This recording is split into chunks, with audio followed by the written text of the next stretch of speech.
ये लोकतंत्र है। लोकतंत्र में धरना देना, आवाज उठाना सबका अधिकार है। ये अधिकार हमको संविधान देता है। लेकिन उन बच्चे आज धरना दे रहे हैं, उनके आसपास टॉयलेट है, वो टॉयलेट पे ताला लगा दिया जा रहा है, वहाँ रात को लाइटें बंद की जा रही है, छोटे छोटे बच्चे लेके महिला वहाँ बैठी हुई है। उस परिवार पे क्या गुजरती होगी जिस परिवार ने ये सोचा था मेरा बच्चा कुछ नौकरी लग गया और उसको तत्काल हटा दिया गया। मुख्यमंत्री जी से अनुरोध करना चाहूंगा और आप इस पे सख्त कार्रवाई करते हुए सरकार को निर्देश करें कि इन राजीव गांधी युवा मित्र को एज इट इज वापस लगाया जाए।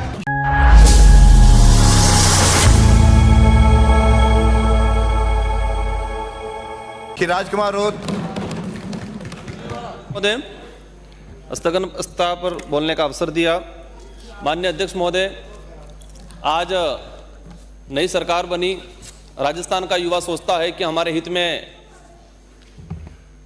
अच्छा काम हो, भर्तियां निकले, लेकिन जिस तरीके से 25/12/2023 को जो लेटर आया और उस पत्र के तहत 5000 युवाओं, उनके परिवारों और ये युवा, इनका काम ये था कि केंद्र और राज्य की जो योजना है, इस योजना को उस गरीब तक पहुंचाना, जो गरीब शहर से दूर है, जिस गरीब परिवार में एजुकेशन नहीं है, उनको केंद्र और राज्य की योजनाओं को उस तक पहुंचाना, उनका उस तक लाभ पहुंचाना, ये उनका काम था।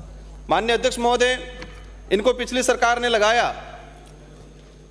अब इस सरकार ने अब क्या सोच के ये निर्णय लिया, हमारी समझ से बाहर है। लेकिन मैं आपके सामने इस राजनीतिक विचारधाराओं से परे हटके इन युवाओं की जो भावना है, इन युवाओं का जो दर्द है और इनको हटाने की वजह से उन गरीब परिवारों पे क्या असर पड़ने वाला है, जिन गरीब घर में जाके ये युवा बता रहा था कि ये आपकी योजना है, आप इसके पात्र हो और आप इसके तहत आवेदन करो, उन परिवारों पर क्या असर पड़ने वाला है, उसको लेके बात रखना चाहूंगा। माननीय अध्यक्ष महोदय, अब हटाने के पीछे कई तर्क हो सकते हैं, लेकिन हमें एक भी सही तर्क नहीं लग रहा है। पूर्व सरकार ने लगाया था, कुछ नेताओं ने यह स्टेटमेंट दिया कि कांग्रेस के कार्यकर्ता थे। इन युवाओं पे क्या गुजरी होगी उस समय। वो राज्य सरकार की योजना नहीं, केंद्र की योजनाओं का भी प्रचार उस गरीब घर तक पहुंचा रहे थे। आज धरना चल रहा है इन युवाओं द्वारा। लेकिन मैं एक बात और बताना चाहूंगा कि पिछली वसुंधरा गवर्नमेंट की सरकार ने लास्ट में जाते वक्त पंचायत सहायक की भर्ती की और उन पंचायत सहायक की जो भर्ती थी वो सरपंच और प्रिंसिपल मिलकर तय करते थे कि कौन बनेगा। इसमें कोई इंटरव्यू नहीं हुआ, कोई मेरिट नहीं बनी। लेकिन इसके बाद कांग्रेस की सरकार आई और उस सरकार ने उनको नियमित रखा और उसी सरकार ने पंचायत सहायक को एक सम्मानजनक पद दिया और सम्मानजनक सैलरी दी। हम इस सरकार से भी ये आशा चाह रहे हैं कि पिछली सरकार ने जो लगाया था वो किसी के कार्यकर्ता नहीं थे, इनका इंटरव्यू हुआ।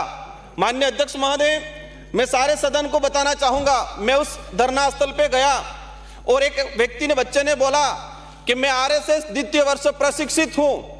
अगर कांग्रेस ने भेदभाव पूर्ण तरीके से और कार्यकर्ता आइडेंटिफाई करके अगर लगाया होता तो मैं कैसे लगा, ये उस आदमी ने सवाल किया। ये अध्यक्ष महोदय, मैं ये चाहूंगा, ये लोकतंत्र है। लोकतंत्र में धरना देना, आवाज उठाना सबका अधिकार है। ये अधिकार हमको संविधान देता है। लेकिन उन बच्चे आज धरना दे रहे हैं, उनके आसपास टॉयलेट है, वो टॉयलेट पे ताला लगा दिया जा रहा है, वहां रात को लाइटें बंद की जा रही है, छोटे छोटे बच्चे लेके महिला वहां बैठी हुई है। उस परिवार पे क्या गुजरती होगी जिस परिवार ने यह सोचा था मेरा बच्चा कुछ नौकरी लग गया और उसको तत्काल हटा दिया गया। माननीय अध्यक्ष महोदय, कई भाजपा के विधायकों ने भी पत्र लिखा है, 20 से 25 भाजपा के विधायकों ने भी पत्र लिखा है। हम चाहेंगे माननीय सदस्य सहायकों, इन जो बैठ के बात करिए। माननीय अध्यक्ष महोदय, इनकी भावना को समझते हुए जो सरकार के मंत्री हैं, मुख्यमंत्री जी से अनुरोध करना चाहूंगा और आप इस पे सख्त कार्रवाई करते हुए सरकार को निर्देश करें कि इन राजीव गांधी युवा मित्र को एज इट इज वापस लगाया जाए और जो धरना दिया जा रहा है, अभी तक परमिशन नहीं दी गई है, उनको परमिशन दे और इन युवाओं को राहत पहुंचाए, उस गरीब घर तक राहत पहुंचाए। छोटे छोटे बच्चे लेके सरकार मेडिकल की सुविधा करवाए। ध्यान करना चाहते आ गया। माननीय अध्यक्ष महोदय, आपसे अंतिम यही निवेदन करना चाहूंगा कि इनको बहाल किया जाए। बैठिए।